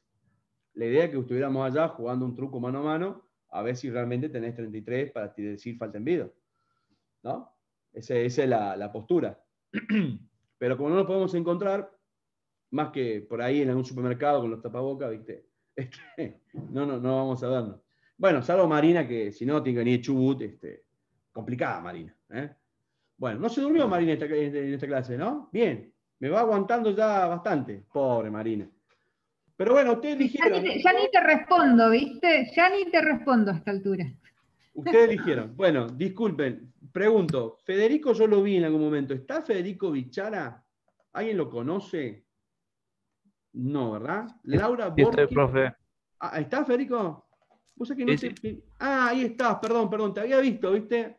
Viste que si no aprendés la cámara y no hablas, no me aparece acá, porque son muchos. Son varios ustedes. Lo que pasa es que estoy con una compu de escritorio, por eso no tengo cámara. Ah, está bien. Bueno, estás perdonado. Bueno. Laura Borges, ¿está por ahí? Sí, profe, acá estoy. Bien, Laura. Y Florencia la vi. Viviana Díaz. Acá estoy, profe. Ahí está, gracias. Disculpen porque a veces no los veo a todos y trato de verlos a todos, pero no, a veces no puedo. Dayana Durán. ¿También ¿Estaba Dayana Durán? No. Sí, profe, estoy acá. Lo que Ahí pasa está. Sí, ahí la vi abajo. una compu media viejita y no se ve mucho No la hay cámara. problema, con lo que tenemos. Micaela la vi. Cristian, sí, lo vi, me llenó mensajes. Muriel, me parece que la vi. No sé si Muriel está. Sí, estaba, profe, nada más a mí me avisó que ella se tenía que ir a trabajar por si pregunta. Bien. Gustavo está. Y ahí terminamos. Beatriz Muñoz. Me parece que también vi Beatriz Muñoz. ¿La vi, no? No. ¿Beatriz Muñoz no está? Sí. Cecilia. Ah, ahí, pero me cambió el nombre. Cecilia Muñoz. Claro, está como un estudiante de la secundaria, me cambia el nombre. Sandra Navarro. Me parece que, a ver, Sandra, ¿está por ahí? Sí, acá estoy. Ahí está. Acá. La había visto. Bien. Profe, se me había cortado. ¿Cómo? Se me había cortado, ¿me nombró? ¿Quién? No, Pues, porque Julieta Blanco. a los que no nombro, pues ya los identifiqué, por eso. Es a los que no veo, es a los que no veo. Y traten de pagar el internet, si no les van a cortar, ¿sí? Si no pagan. Ricardo lo vi. Dayana. Acá estamos. Acá estoy. Dayana está. Y María Palmieri también la vi. O Cecilia, me parece que la vi que decía, ¿no? Presente, profesor Cecilia. Cecilia, sí, ¿viste? Presente. Me cambian el nombre ustedes. Están como los pibes del secundario, ¿eh? Cintia la vi. A Marina la vi, mucho. Luciana también la vi, ¿no? Luciana Sandoval está. Me parece que vi. O sea, es Valeria Sandoval. Sí, acá estoy. Ah, Luciana, hay dos Sandoval entonces. No sé. Bueno, yo soy Luciana. Estoy esperando las preguntas. Profe, yo sé que... Sí, perdón, escucho. Dijo que teníamos que saber jugar al truco para el final, ¿verdad? No. Teníamos...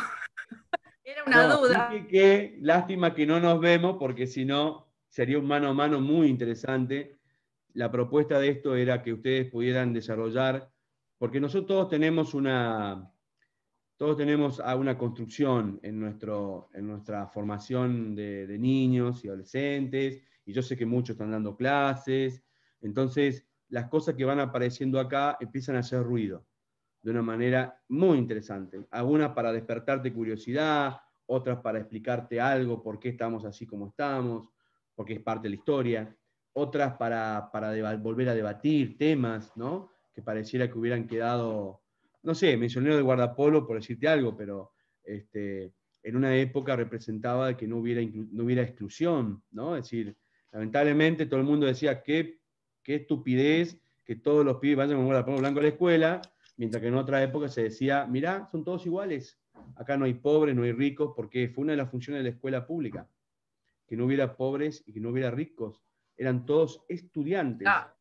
Y era un rol social, y era un rol social muy importante, Irma, vos sabés que para todos, ¿no? Muy importante, eras un estudiante. Bueno, es lo que dice, justamente, sí, yo me hice 10.000 preguntas, miré alrededor, por eso le dije lo del tema de la educación con la historia, ¿no? Y sí, se puede desde chico. Por algo, en mi trayectoria, desde chica, vi que tuvo diferentes conceptos el día de, ¿no? El día del 24 de marzo, el día de la raza, y qué sé yo, que dicen que era el día de la raza. O sea, tuvo un cambio, porque hubo un cambio. Entonces sí, se puede hacer, tipo de bajada se puede hacer.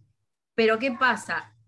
Tengo a mi nena, empieza la primaria, empezó la edad escolar también hace 2 años, 3, y entonces empecé a ver de más cerca todas esas cosas que a mí me tocaron en un colegio normal nacional, y lo dirigían gente militares, ¿no? Profesores militares. Entonces esto de el uniforme, esto del guardapolvo, Bolsón, como otros lugares, tienen diferentes características. No se canta el himno, no se canta nada, no se festeja, ese tipo de cosas, sino se hace otro tipo de cuestiones.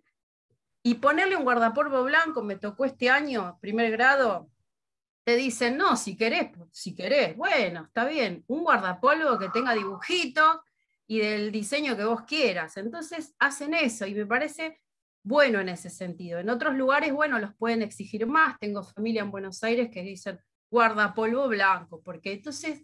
y cantan el himno, y Sarmiento, y San Lorenzo, y todo eso. Entonces, veo toda esa diferencia y digo, ¿se puede modificar los diseños a nivel regional? Sí, y no lo enseñan de esa manera. Y bueno, ahí falta mucho para la ciudadanía argentina, ¿no? Sí, para la nación. Coincido, pero no dejar a nadie afuera, ¿eh? Tampoco dejar a nuestros pueblos indígenas afuera, no dejar afuera al rasgo cultural que tenemos con los pueblos latinoamericanos, porque vos encontrás en la escuela que hay problemas porque un chico es chileno, porque un chico de...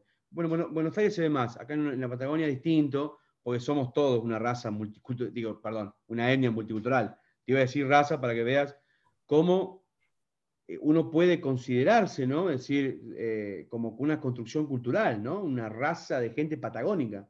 Pero en realidad somos diferentes culturas y no habría mucho problema. Pero vos en las escuelas te vas a encontrar y hay que incluirlos a todos y a todas. Es decir, y nos están faltando nuestros niños de los pueblos indígenas, nos están faltando también cómo asimilar a niños de otras culturas. Acá en Roca vino un matrimonio sirio hace poquito, que estaba, inclusive la nena, por ahí Cintia sabe, porque estaba en el 1, ella iba al 1, una chica de Siria, es decir, tenemos esas cuestiones que hay que trabajarlas. Y dentro de nuestra razón o de nuestra participación cultural, bueno, hay cosas que hay que rever, porque si vamos a hacer los actos simplemente porque están en un calendario, me parece que no tiene mucho sentido. ¿Viste? Ya. Entonces, que los actos valgan la pena y que los actos puedan tener un valor, ¿no? Que si recordamos el Día de la Mujer, tenga un valor. Que si recordamos el 24 de marzo, tenga un valor. Yo no hubiera puesto el 24 de marzo. ¿Por qué recordar el trabajo que hicieron las madres de Plaza de Mayo el día que se empezó un golpe de Estado? Y hay que revisarlo. Capaz que habrá que ponerlo el día que nació Estela Carlotto, qué sé yo. O la primer madre, ¿no? Que empezó a moverse en la plaza, qué sé yo. Un montón de cosas. ¿Por qué festejar el 12? ¿Por qué no festejar? ¿Por qué conmemorar el 12 de octubre? Conmemoremos el 11, el último día de los pueblos libres, porque si fue el 12 terminó todo, ¿no? O comenzó el principio del fin. Hay muchas cosas para revisar, muchas. Pero lo importante es que se haga, lo importante es que no quede en el olvido, que no quede, porque vos cuando se va que los niños no cantan el himno, que los chicos no lo cantan cuando están en la escuela. Cuando juega la selección nacional están todos cantando con la mano en el pecho, ¿viste? No. Igual eso también depende cada directivo, porque yo me imagino que no todas las escuelas del Bolsón deben pasar lo mismo. Quizás en otra escuela, el mismo Bolsón, sí cantan el himno, sí van vestidos de guardapolvo blanco. Y también eso cambia, porque las personas que dirigen las escuelas hacen sus modificaciones para su gusto, o sea, como a ellos le parece que está bien. A mí me parece que hay que reconfigurar la idea de cómo se crea nacionalismo, porque esta idea de nacionalizar que teníamos antes, desde que empezaron a llegar los inmigrantes, es distinta a nacionalizar hoy y crear un sentido de nación. O sea, ¿para qué cantamos el himno? ¿Para qué reivindicamos fechas y conmemoramos?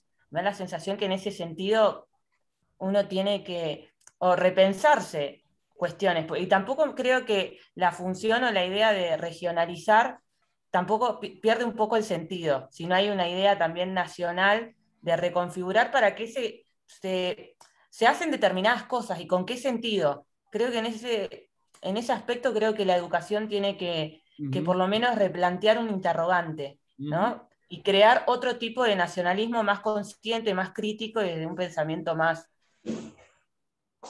Bueno, si nos ponemos a pensar también un poco, no hace mucho tiempo con respecto a todo lo que es la identificación y de los pueblos, se ha cambiado la letra del himno de Río Negro. Hay gente que no es de acá de Río Negro, pero se ha cambiado la letra justamente porque había cosas en la letra misma que dolían a los pueblos originarios y que generaban un malestar, entonces se cambió, no sé hace cuántos años se cambió, pero yo me acuerdo que vivía en Buenos Aires, un día volví a Río Negro, me fui a un acto y canté cualquiera y la gente me miraba re mal. Y a mí me parece fantástico, porque en este sentido esta concientización se tiene que ir dando, se está dando muy despacio, pero se tiene que ir dando, y la gente grande tenemos que dar lugar también a que las nuevas generaciones puedan hacer esos cambios en base a la concientización y también a la inclusión de todos los pueblos que somos. Entonces habría que quitar la promesa de la bandera del 4º grado. Por ejemplo. Sí, yo creo que... O la promesa tendría que ser opcional también. Podría ser. Creo yo. O sea, que la escuela tiene que ser inclusiva, yo creo que eso no... Bueno, igual hay que replantearse también el concepto de inclusión, ¿no? Porque si estamos incluyendo a los pueblos originarios, ¿desde qué lugar nos estamos parando?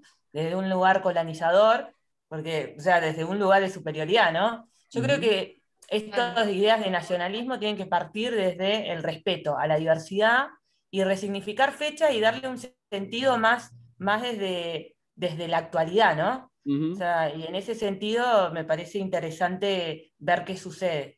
Totalmente, sí. Sí, igual, ¿sabés qué, profe? Yo estaba analizando todo lo que dicen, todavía tiene mucho peso también esto del imaginario social, ¿no? Estos mitos que quedaron de que la escuela anterior era la mejor, los maestros, de hecho vos leés en un montón de lugares o escuchás a la gente, maestros eran los de antes, a la escuela se iba antes, ahora no enseñan nada. O sea, pasa por muchos sectores, no solo por el rol del docente o lo que hace la directora. Tiene mucho que ver lo que siempre decimos, la cuestión de los padres, de la misma sociedad.